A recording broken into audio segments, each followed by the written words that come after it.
Welcome to our Sayali fashion designer channel आणि मी आहे सायली. तर तुम्हा सर्वांचं आपल्या आजच्या नवीन अशा छानशा व्हिडिओमध्ये मी मनापासून खूप खूप स्वागत करते. तर कसे आहात तुम्ही? नक्कीच मस्त आणि मजेत असणार आहे. आणि सगळ्यांना सगळ्यात आधी व्हेरी व्हेरी गुड आफ्टरनून. तर बघा मग फायनली आज मी तुम्हाला जे काही आपलं पुढचं राहिलेलं आहे तर ते सगळ्यात इम्पॉर्टंट पॉईंट आहे, तो म्हणजे शोल्डर कसं जोडायचं आणि पायपिंग. तर बघा बऱ्याचदा काय होतं की शोल्डर जोडताना कमी जास्त होतं आणि ब्लाऊजची उंची सुद्धा त्यामुळे कमी जास्त होते. म्हणजे कस्टमरने जी उंची सांगितली त्यापेक्षा एक तर उंची जास्त येते, एक तर कमी होते. सो तसं होऊ नये त्यासाठी कुठल्या टिप्स अँड ट्रिक्स फॉलो करत शोल्डर जोडावं हे सविस्तर बघणार आहोत. त्याचबरोबर पायपिंग पायपिंग फार अवघड जात असते प्रत्येकालाच. खूप साऱ्या कमेंट्स अजून सुद्धा येतात. म्हणजे इतके ट्रेंड टेलर असतात तरी सुद्धा पायपिंग प्रॉपर येत नाही. सो त्यासाठी कपडा तिरक्या पट्ट्यांमध्ये कट करायचा असतो. तर ते कसं करायचं? किती इंचाच्या पट्ट्या कट करायच्या? जॉईंट कसं द्यायचं? पायपिंग फुगीर येण्यासाठी कुठल्या टिप्स अँड ट्रिक्स फॉलो करायच्या? हे सगळं सविस्तर आज आपण बघणार आहोत. त्याचबरोबर म्हणजे कमेंट्स असतात की कटोरी ब्लाऊजचा गळा गोल येत नाही. सो त्यासाठी पायपिंग करण्याच्या आधी कुठल्या गोष्टी चेक करायच्या आहेत तर ते सगळं सविस्तर आता आपण बघणार आहोत. सो चला मग आता वेळ न घालवता आपण आपल्या आजच्या खूपच महत्त्वाच्या अशा टॉपिकला सुरुवात करूया.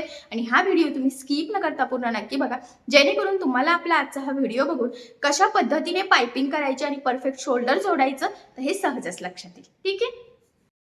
चला तर आता आपण उरलेला ब्लाऊज स्टिच करायला सुरुवात करूयात. ॲक्च्युली इथे तुम्ही बघू शकतात की ब्लाऊजचा पुढचा भाग झालेला आहे.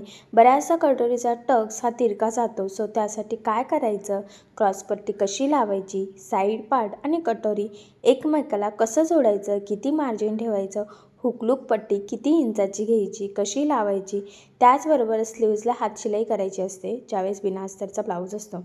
अशा वेळेस ते कशा पद्धतीने करायचं तर हे सगळं आपण डिटेल बघितलेलं आहे. बॅक साईडचे टक्स, आपली ही जी काही कमरेची पट्टी आहे तर ती सगळं सविस्तर. आता आपल्याला इथे पायपिंग करायची आहे, त्याआधी आपल्याला इथे शोल्डर जोडून घ्यायचा आहे. त्यासाठी आपला हा जो काही ब्लाऊज आहे तर ह्या ब्लाऊजचा जो काही बॅक पार्ट आहे तर तो सगळ्यात आधी आपल्याला या पद्धतीने सरळ ठेवून घ्यायचा आहे. आणि जेवढी काही आपली ब्लाऊजची उंची असेल तर सगळ्यात आधी त्याची मार्किंग आपल्याला इथे करायची आहे, जेणेकरून ब्लाऊज आपल्याला उंचीला कमी जास्तही पडायला नको, शोल्डर पण उतरायला नको आणि परफेक्ट असं बसावं यासाठी. तर बघा मग इथे ब्लाऊजची उंची जी होती तर ती होती इथे 12.5. तर मी 12.5ला मार्किंग करून घेतली.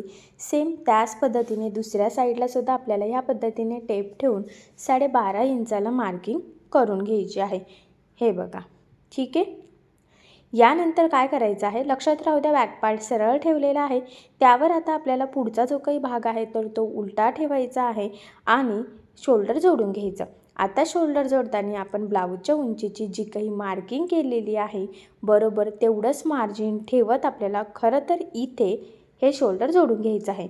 शोल्डर जोडताना सुरुवातीला आणि शेवटी डबल टिप देऊन लॉक करायचं आणि व्यवस्थित एकाच लेवलमध्ये सरळ असं आपली इथे शोल्डरला टीप मारून घ्यायची आहे. तर शोल्डरला नेहमी पूर्ण शोल्डरला म्हणजे डबल टिपसुद्धा द्यायची असते, तर ते सुद्धा कंटिन्यू लगेचच देऊन घ्यायची आहे. आता बघा संपूर्ण ब्लाऊज स्टिच करताना मी जिथे जिथे सांगते की आपल्याला डबल टिप द्यायची आहे तिथे तिथे तुम्ही आठवणीने डबल टिप देत चला, जेणेकरून ब्लाऊज लवकर खराब होण्याचे चान्सेस हे जरा कमी असतात. तर बघा किती प्रॉपर फिनिशिंग्स आहेत. आपण इथे शोल्डर जोडलेला आहे. सेम त्याच पद्धतीने दुसऱ्या साईडचं शोल्डरसुद्धा जोडून घेऊयात. तिथेसुद्धा पुढचा पार्ट आपल्याला उलटा ठेवायचा आहे आणि ब्लाऊजची मार्किंग केल्यानंतर जेवढं मार्जिन उरतं तेवढं मार्जिन पकडत व्यवस्थित एकाच लेवलमध्ये खरं तर इथे आपल्याला टीप मारून घ्यायची. आणि इथेसुद्धा स्टार्टिंगला आणि एंडिंगला डबल टिप देऊन व्यवस्थित लॉक करायचं आहे. आणि एवढंच नाही तर संपूर्ण शोल्डरलासुद्धा डबल टिप देऊन घ्यायची आहे, जेणेकरून बाही जोडताना किंवा पायपिंग लावताना किंवा जर तुम्हाला हातशिलाईची पट्टी लावायची असेल तर ती लावताना कुठेही शोल्डर ओपन व्हायला नको, ब्लाऊज लवकर खराब व्हायला नको, यासाठी आठवणीने डबल टिप द्यायची आणि लॉकसुद्धा करायचं. ठीक आहे. तर बघा दोन्ही पण शोल्डर जोडले गेलेले आहेत. त्यानंतर ते ओपन करून बघायचं. जर कुठे काही कमी जास्त असेल तर कट करून सेम करण्यासाठी, पण एकदम प्रॉपर कटिंग होती त्याच पद्धतीने एकदम परफेक्ट अशी आपण इथे स्टिचिंगसुद्धा केलेली आहे. त्यामुळे शोल्डर एकदम परफेक्ट प्रॉपर असं जोडलं गेलेलं आहे. कुठेही काही कमी जास्तसुद्धा नाही आहे. आता आपल्याला इथे सगळ्यात आधी लावायची आहे पायपिंग. बऱ्याचदा पायपिंग व्यवस्थित लागली जात नाही. त्याचबरोबर पायपिंगसाठी पट्ट्या कशा कट कराव्या हे देखील आपल्या लक्षात येत नाही. एवढंच नाही तर पायपिंग चपटी होते, फुगीर होत नाही, असा बऱ्याचशा प्रश्न तुम्हाला सामोरे जावं लागतं. बऱ्याचदा पायपिंग केल्यानंतरसुद्धा ब्लाऊज घातल्यावर पायपिंग जी असते तर ती उलटी पडते आणि ब्लाऊजचं सगळं फिनिशिंग बिघडतं. सो तसं होऊ नये त्यासाठी मी तुम्हाला आज पायपिंगचे पट्टीपासून ती कशी स्टिच करायची हे सगळं अतिशय सविस्तर सांगणार आहे. ठीक आहे. तर सगळ्यात आधी हुक लूक पट्टी आपण चेक करून घेतली व्यवस्थित आहे की नाही आणि इथला भाग किंचितसा कट करून व्यवस्थित गोलाकार शेप देऊन घ्यायचा आहे. कारण बऱ्याचशा कमेंट्स येत असतात की कटोरी ब्लाऊजमध्ये गळा गोल येत नाही. तर बघा इथलं हे जे काही टोक आहे ना हे किंचितचं कट करून गोलाकार शेप मॅच करत देऊन घ्यायचा. हुकलूक पट्टी कमी जास्त असेल तर जी काही एक्स्ट्रा असेल तर ती कट करून सुद्धा व्यवस्थित शेप द्यायचा, जेणेकरून प्रॉपर असं होईल. कारण की पायपिंग करण्याच्या आधी ह्या गोष्टी चेक करणं खूप गरजेचं आहे. त्यानंतर महत्त्वाचं पॉईंट आहे की ज्यावेळेस आपण पायपिंग करतो तर पायपिंगसाठी आपल्याला तिरक्या पट्ट्या कट कराव्या लागतात. का? कारण तिरका कपडा हा स्ट्रेचेबल असतो आणि आपल्याला पायपिंगसाठी स्ट्रेचेबल कपडाच लागत असतो. कारण कसं असतं ना, गोलाकार शेप असतो आणि स्ट्रेचेबल कपडा ताणला जातो आणि त्यामुळे आपल्याला जसं पाहिजे नाही तसं प्रॉपर असं गोलाकार पायपिंग करता येते. तेच जर का सरळ कपडा घेतला तर येत नाही. ठीक आहे. तर 1 इंचाची पट्टी कट करायची असते. ही माझी पट्टी जी आहे ना तर ती 1 इंचाची आहे. त्यामुळे व्यवस्थित त्याच लेवलमध्ये मी इथे ह्या पट्ट्यांची मार्किंग करते. पण एक लाईन थोडं एक्स्ट्रा घेतलेला आहे म्हणजे कमी पडायला नको यासाठी. हा डबल फोल्ड कपडा आहे म्हणजे एका टाईमला 2 पट्ट्या कट होणार आहे. तर टोटल आपण इथे 4 पट्ट्यांची मार्किंग केलेली आहे म्हणजे ठीक आहे. म्हणजे 2 याची केलेली आहे पण एका टाईमला 2 सोबत कट होणार म्हणजे आपल्या 4 रेडी होणार आहेत. आता हे आपण कट करून घेऊयात. बघा तर जी काही मार्किंग केलेली आहे व्यवस्थित त्याच लेवलमध्ये इथे कटिंगसुद्धा करून घ्यायचं आहे. बऱ्याचदा काय होतं की बऱ्याचदा म्हणजे मी तर सांगेल बेसिकली ज्यावेळेस आपण बिना अस्तरचा ब्लाऊज स्टिच करतो ना तर त्यात सगळ्यात महत्त्वाचं पायपिंगच असते. पायपिंग व्यवस्थित आलं तरच आपला ब्लाऊज छान दिसतो. जर पायपिंग बिघडली तर ब्लाऊज छान दिसत नाही. त्यामुळे अतिशय काळजीपूर्वक आपल्याला इथेही पायपिंग करून घ्यायची आहे. सो अगदी सोप्या पद्धतीने आणि स्टेप बाय स्टेप अतिशय सावकाश मी तुम्हाला हे संपूर्ण पायपिंग कशी लावायची ते हे सांगणार आहे. आता पट्ट्या कट झाल्या. साईडचं बघा तुम्ही असं तिरक्यामध्ये पण जोडू शकतात. पण मी तर सांगेल की तुम्हाला खूप अवघड वाटू नये यासाठी हे साईडचं डायरेक्ट सरळ कट करून घ्यायचं आणि सरळ सरळ पट्ट्या जोडून घ्यायच्या. त्याने एवढा काही आपला प्रॉब्लेम येत नाही म्हणजे पायपिंग वगैरे करताना. ठीक आहे. तर बघा आता हे कट केल्यानंतर आपल्याला हे जोडून घ्यायचं आहे. तर बघा एक पट्टी सरळ दुसरी उलटी करायची आहे आणि इथे 1/2 इंच किंवा फक्त 1 लाईन एवढं मार्जिन ठेवून आपल्याला ह्या पट्ट्या जोडून घ्यायच्या आहे. लक्षात राहू द्या ज्यावेळेस आपण गळापट्टी जोडतो त्यावेळेस आपल्याला पट्टी सरळ करून दाबटीप द्यायची नसते. दाबटीप जर दिली तर तिथून आपला कपडा ताणणारच नाही ना आणि आपल्याला तो स्ट्रेचेबल हवा असतो. जसं आपण कमरपट्टी लावताना वगैरे कसं ना पट्टी जोडायची असली की एक टीप झाल्यावर सरळ पट्टी करून दाबटीप देतो वरच्या साईडने, तसं या पट्टीला करायची गरज नाही आहे. फक्त जोडतानाच डबल टीप देऊन घ्यायची म्हणजे तिथून ते लवकर निघण्याचे चान्सेस राहणार नाहीत. ठीक आहे. तर बघा मग ही पट्टीसुद्धा मी इथे जोडून घेते आणि खरं तर म्हटल्याप्रमाणे इथेसुद्धा डबल टीप देऊन घेत आहे. आता ह्या 2 मोठ्या मोठ्या पट्ट्या रेडी झाल्यानंतर आपल्याला पुन्हा त्या जोडून व्यवस्थित अशा एकच पट्टी इथं तयार करून घ्यायची आहे. आणि पुन्हा सांगेल पट्टी एक सरळ दुसरी उलटी ठेवायची म्हणजे सरळ पट्टी तयार होते. नाहीतर बऱ्याचदा गडबडीत काय होतं की पट्ट्या आपण उलट्या सुलट्या जोडतो आणि आपले कामं वाढतात. सो तसं होऊ नये त्यासाठी अतिशय काळजीपूर्वक आपल्याला खरं तर ह्या पट्ट्या इथे जोडून घ्यायच्या असतात. ठीक आहे. तर बघा मग फायनली एकदम छान मोठी अशी पट्टी आपण इथे जॉईंट देत तयार केलेली आहे. पुन्हा सांगते तिरक्या कपड्यामध्ये पट्ट्या कट केलेल्या आहे कारण स्ट्रेचेबल कपडा हवा होता यासाठी. त्यानंतर बघा ह्या पद्धतीने फोल्ड करून आपल्याला सिंपल एक टीप मारून घ्यायची आहे. एकदम किंचितसंच फोल्ड केलेलं आहे, जास्त आपण इथे फोल्ड केलेलं नाही आहे. त्यानंतर बघा आता ही पट्टी थोडीशी फोल्ड करत आपल्याला इथे कडेने टीप मारून घ्यायची आहे. तर ही सुद्धा खूप महत्त्वाचा पॉईंट आहे. तर बघा थोडीच फोल्ड केलेली आहे, खूप काही आपण इथे फोल्ड केलेली नाही आहे आणि व्यवस्थित अलगद अलगद पकडत ह्या पद्धतीने कडेने टीप मारून आपल्याला खरं तर ही फायनल प्रॉपर पट्टी रेडी करून घ्यायची आहे जेणेकरून ही पट्टी आपल्याला ब्लाऊजला लावता येईल. बऱ्यापैकी मोठीच आहे, मला तरी वाटत नाही कमी पडेल, पण कमी पडली तर आपण जॉईंट देऊ शकतो. बट मला असं वाटते की ती थोडीशी एक्स्ट्राच होईल, बट असो. तर बघा मग अतिशय व्यवस्थित काळजीपूर्वक थोडं व्यवस्थित एकसारखं पकडत आपण इथे फायनली ह्या टीप म्हणजे या पट्टीला टीप मारून घेतलेली आहे. ठीक आहे. आता बघा ही जी काही पट्टी आहे ना तर कडेचं कट करून व्यवस्थित सेट करून घ्यायची आहे. खरं तर ती आपल्याला आणि आता ही पट्टी आपल्याला लावायची आहे ब्लाऊजच्या गळ्याला. तर लक्षात राहू दे, शोल्डर जोडलेला आहे. तर आता आपण पुढचा आणि मागचा गळा दोन्हीला सोबतच इथे ही पट्टी लावणार आहोत. तर एका टोकापासून सुरुवात केली की दुसऱ्या टोकापर्यंत. आता इथून आपल्याला खरं तर सगळ्यात आधी सुरुवात करायची आहे. तर किंचितचं एक्स्ट्राचं मी इथे कट करून घेते. आणि आता ही पट्टी आपल्याला बघा ह्या पद्धतीने फोल्ड करायची आहे आणि इथून लावायला सुरुवात करायची. तर इथे लावताना आपल्याला साधारणतः पाव इंच एवढं मार्जिन पकडायचं आहे. त्याचबरोबर सुरुवातीला डबल टिप देऊन व्यवस्थित लॉकसुद्धा करून घ्यायचं आहे, जेणेकरून तिथून पट्टी निघण्याचे चान्सेस राहणार नाही आणि लवकर ब्लाऊजसुद्धा अर्थातच आपला खराब होणार नाही. त्याचबरोबर संपूर्ण गळ्याला आता ही पट्टी लावताना पाव इंच एवढंच मार्जिन पकडायचं आहे. तर ते कमी जास्त होऊ देऊ नका. जर कमी जास्त झालं तर पायपिंगसुद्धा पुढे मागे होईल आणि सगळं ब्लाऊजचं लूक जाईल. तसंही ना आपला ज्यावेळेस आपण साधा ब्लाऊज स्टिच करतो किंवा अस्तरचा जरी असला पण त्याला संपूर्ण जर पायपिंग असेल तर सगळं लूक आपलं हे पायपिंगवर डिपेंड असतं. जेवढी पायपिंग भारी तेवढी आपली ब्लाऊज छान प्रॉपर फिनिशिंगसही दिसतो. त्यामुळे पायपिंग करताना अतिशय काळजीपूर्वक छोट्या मोठ्या गोष्टींची काळजी घेत सगळ्यात महत्त्वाचं म्हणजे अतिशय सावकाश करायचं आहे. त्याचबरोबर पट्टी अजिबात खेचायची नाही आहे, कारण ती स्ट्रेचेबल आहे आणि बऱ्याचदा ती ओढली की बरेचशी ताणते. तर ती आपल्याला न ताणता व्यवस्थित प्रॉपर थोडं थोडं पकडत जोडायचं आहे. आणि असंही तुमच्या लक्षात येईल की व्हिडिओसुद्धा मी खूप स्लो केलेला आहे, जेणेकरून मी काय बोलते त्याबरोबर तुम्हाला कसं करायचं आहे हे सुद्धा लगेचच लक्षात यावं आणि जेवढं शक्य आहे तेवढं जवळून मी तुम्हाला खरं तर हे दाखवत आहे. सो तुम्हीसुद्धा ह्या पद्धतीने नक्की करा. नक्कीच परफेक्ट असं तुमचंसुद्धा येईलच. थोडीशी प्रॅक्टिसची गरज आहे, तेवढंसुद्धा नक्कीच करा. आता शेवटीसुद्धा एक्स्ट्राची पट्टी कट करायची आहे, थोडीशी फोल्ड करायची आहे बघा, आणि तिथेसुद्धा डबल टिप देऊन व्यवस्थित लॉकसुद्धा आपल्याला खरं तर इथे करून घ्यायचं आहे. ठीक आहे. आता बघा एका टोकापासून सुरुवात केली आणि दुसऱ्या टोकापर्यंत असं आपण संपूर्ण गळ्याला इथे ही पट्टी लावून घेतली. यानंतर महत्त्वाची स्टेप आहे ती म्हणजे गळ्याला कट्स मारायचे.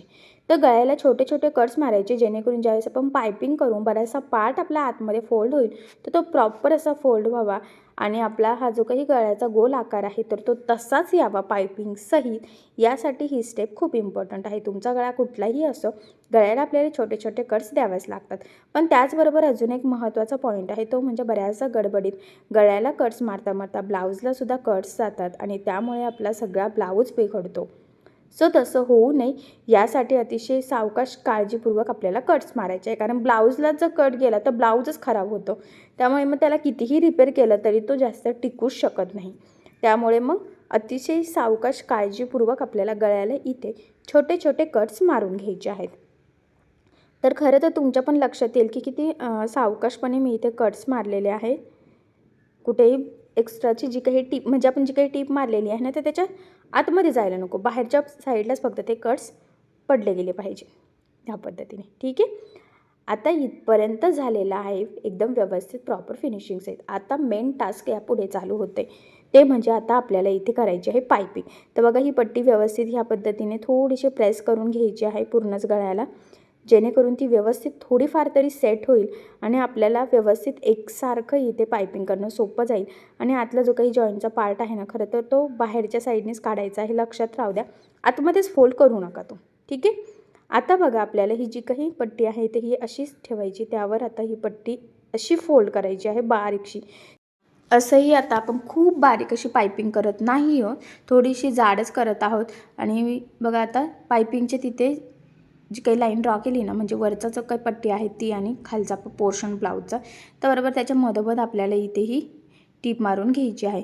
तर पायपिंग करताना अतिशय सावकाश थोडं थोडं पकडायचं आहे. जसं मी तुम्हाला आधी सांगितलं ना तसंच व्यवस्थित फुगीर येईल याची आपल्याला काळजी घ्यायची. म्हणजे थोडं थोडं पकडायचं आहे, आतमध्ये व्यवस्थित ती फोल्ड करायची, किंचितच बाहेर काढायचं आहे. आणि जो काही आपला जॉईंटचा पार्ट आहे ना तर तो बरोबर ह्या पायपिंगमध्ये येतो असा फुगीर, आणि म्हणून ती आपली पायपिंग व्यवस्थित फुगीर होती. जर का तो पार्ट आपला म्हणजे पट्टीचा जॉईंटचा आणि ब्लाऊजच्या जॉईंटचा जर आतमध्ये गेला तर मग होतं काय की आपलं सगळं संपूर्ण आतमध्येच जातं आणि पट्टी एकदम चपटी चपटी येते. त्यामुळे जॉईंटचा पार्ट शक्यतो आपल्या पायपिंगमध्ये येईल हिशोबाने आपल्याला थोडं थोडं पकडत पायपिंग करायची आहे. खरं तर पायपिंगला थोडासा टाईम लागतो आणि मी तर म्हणेन की सावकाशपणेच पायपिंग करा, जेणेकरून ती प्रॉपर होईल. जर तुम्ही खूप गडबड केली तर ती चुकू शकते. परत कसं आपला गळा पण गोलाकार येतोय, त्यामुळे ती पायपिंग केल्यानंतर सुद्धा आपला गळा व्यवस्थित गोल सेट होणं सुद्धा तितकंच गरजेचं आहे. खरं तर त्यासाठी ह्या पद्धतीने अतिशय सावकाशपणे थोडं थोडं पकडत आपल्याला इथे ही पायपिंग करून घ्यायची आहे. तुमच्या लक्षात येईल की किती गोलाकार शेप दिसतोय. तर बघा, तुम्ही आता नवीन शिकत जर असाल आणि तुम्हाला अजून पायपिंग माहीत नसेल तर मी म्हणेन आधी थोडीशी मोठीच करा. खूप काही बारीक करण्याची लगेच गरज नाही आहे. जेव्हा तुम्ही ट्रेन व्हाल त्यावेळेस थोडीशी बारीक करू शकतात. आता मी सुद्धा तुम्हाला दाखवण्यासाठी बऱ्यापैकी ब्रॉडच घेतलेली आहे.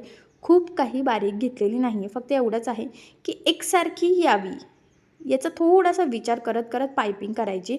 मग खूप प्रेशर घ्यायची गरज नाही आहे. आधी गळ्याला थोडीशी प्रॅक्टिस करायची. जर तुम्हाला असं जमत नसेल तर तुम्ही सरळ एखाद्या कपड्याला थोडीशी पायपिंग करण्याची आधी प्रॅक्टिस करू शकतात आणि मग त्यानंतर तुम्ही गळ्यावर डायरेक्ट पायपिंग करू शकतात. आणि पायपिंग काय तुम्हाला लगेच एकाच ह्याच्यात प्रॉपर फिनिशिंगसहित नक्कीच जमणार नाही आहे.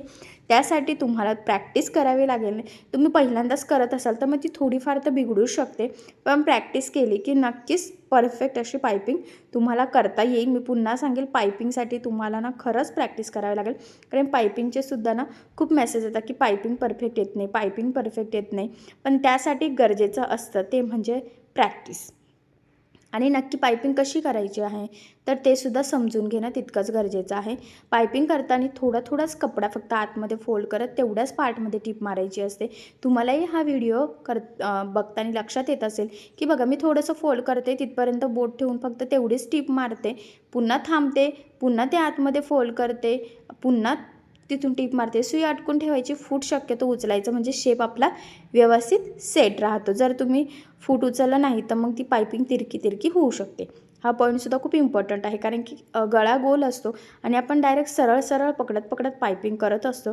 त्यामुळेच वेळेच फूट उचलून ते व्यवस्थित सेट करून टिप मारणंसुद्धा तितकंच गरजेचं आहे. नाहीतर नुसतंच टिप मारायची हे सुद्धा चुकीचंच आहे. ठीक आहे. तर बघा, मग मी ज्या पद्धतीने सांगितलेलं आहे खरं तर त्या पद्धतीने तुम्ही पायपिंग करून बघा. नक्कीच तुम्हाला पायपिंग जमेल असं मला तरी वाटतंय. कारण असंही मी तुम्हाला अगदी सोप्या पद्धतीने खरं तर सांगण्याचा इथे प्रयत्न केलेला आहे. आणि शेवटीसुद्धा इथे डबल टिप देऊन लॉक करायचं आहे, जेणेकरून तिथून आपली पायपिंग किंवा पायपिंगची पट्टी निघायला नको यासाठी. ठीक आहे. तर बघा, मग आता मी तुम्हाला दाखवते की फायनली आपली ब्लाऊजची संपूर्ण पायपिंग झालेली आहे. तीसुद्धा एकदम छान गोलाकार. हे बघा, इथे सुद्धा गोल शेप आहे, तर व्यवस्थित ती सेट झालेली आहे. थोडीशी प्रेस करून घ्यायची म्हणजे ती अजूनच व्यवस्थित सेट होईल. हे बघा, एकदम गोलाकार आलेलं आहे. कुठेही आपली जी काही पायपिंग आहे तर ती उलटी पडत नाही आहे. गळ्याचा जो काही आकार आहे तर तो सुद्धा एकदम प्रॉपर गोलाकार आलेला आहे दोन्ही पण साईडला, जो कधी येत नसतो. ठीक आहे. हे बघा, तर गोलाकार गळा येत नाही याच्यासुद्धा बऱ्याचशा कमेंट्स होतात. तर मी स्टार्टिंगपासून कसं स्टिच केलेलं आहे तर ते तुम्ही नक्की बघा. या पद्धतीने करून बघा, तुमचासुद्धा गोल गळा येईल. तो पंचकोनी चौकोनी असं काहीही होणार नाही. फक्त ज्या टिप्स अँड ट्रिक्स सांगितलेल्या आहेत तर त्या थोड्या फॉलो करा, म्हणजे पुढचं समजणं किंवा करणं तुम्हाला जरा सोपं जाईल. ठीक आहे. सो फायनली बघा, मग ब्लाऊजला किती छान प्रॉपर गोलाकार आपली इथे पायपिंग करून झालेली आहे. असंही मी तुम्हाला जवळून दाखवते, जेणेकरून तुम्हाला लक्षात येईल की टिप कुठून मारायची आहे. आणि थोडासा ब्लाऊज पीसपेक्षा जाड धागा आहे, त्यामुळे तुम्हाला लवकर हायलाईट होत असेल की आपण इथे कुठे टिप मारलेली आहे. वरची पायपिंग आणि खालच्या पार्टच्या बरोबर मधोमध, आणि तशीच टिप गेली पाहिजे, म्हणजे जिथे आपला जॉईंट असतो तिथे. आणि आपली पायपिंगसुद्धा एकदम फुगीर आलेली आहे. असंही मी तुम्हाला खूप सोप्या पद्धतीने सांगण्याचा प्रयत्न केलेला आहे. मी ज्या पद्धतीने सांगितलं त्या पद्धतीने नक्की करून बघा. नक्कीच तुम्हाला पायपिंग करणं खूप सोपं जाईल आणि परफेक्ट प्रॉपर फिनिशिंगसहित जमेलसुद्धा. आणि नाहीच जमलं तर मला कमेंट करून नक्कीच कळवा. मी तुमच्या प्रश्नाची उत्तर देण्याचा नक्कीच प्रयत्न करेन. ठीक आहे. सो चला मग, आय होप सो आज जे शिकवलं ते तुमच्या लक्षात आलं असेल. आतूनसुद्धा बघा फिनिशिंग किती छान प्रॉपर आलेली आहे. सो तुम्ही असं नक्की ट्राय करून बघा. आता याच्या पुढचं आपण नेक्स्ट व्हिडिओमध्ये कंटिन्यू करूया. ठीक आहे. तर बघा, मग फायनली आता आपण परफेक्ट असा शोल्डर सुद्धा जोडलेला आहे. एवढंच नाही तर एकदम परफेक्ट प्रॉपर फिनिशिंग सहित पायपिंग तुम्ही बघितले की तुमच्या लक्षात येईल की किती प्रॉपर अशी गोलाकार फुगीर पायपिंग खरं तर आपली इथे रेडी झालेली आहे. ही पायपिंग उलटी पण पडत नाहीये, कमी जास्त पण नाही, खूप जाड आहे खूप बारीक आहे असंही नाही आहे, चपटी पण नाही आहे, छान अशी आलेली आहे. गळ्याला सुद्धा शेप एकदम प्रॉपर आलेला आहे. सो हे सगळं मी तुम्हाला अतिशय सावकाश स्टेप बाय स्टेप आणि खूप काही महत्त्वाच्या टिप्स अँड ट्रिक्सही सांगितलेल्या आहे. सो तुम्ही ह्या पद्धतीने नक्की करून बघा, नक्कीच तुम्हाला सुद्धा परफेक्ट जमेल. पण जर तुम्हाला यामध्ये काही प्रॉब्लेम येत असेल तुम्हाला कमेंट करून नक्कीच कळवा, मी तुमच्या प्रश्नाचे उत्तर देण्याचा नक्कीच प्रयत्न करेन. ठीक आहे. सो चला मग आता आपण आपला आजचा महत्त्वाचा व्हिडिओ इथेच थांबूयात आणि याच्या पुढचा आता आपण नेक्स्ट व्हिडिओमध्ये कंटिन्यू करूयात. तर तुम्हाला आपला आजचा व्हिडिओ कसा वाटला हे मला कमेंट करून नक्की कळवा.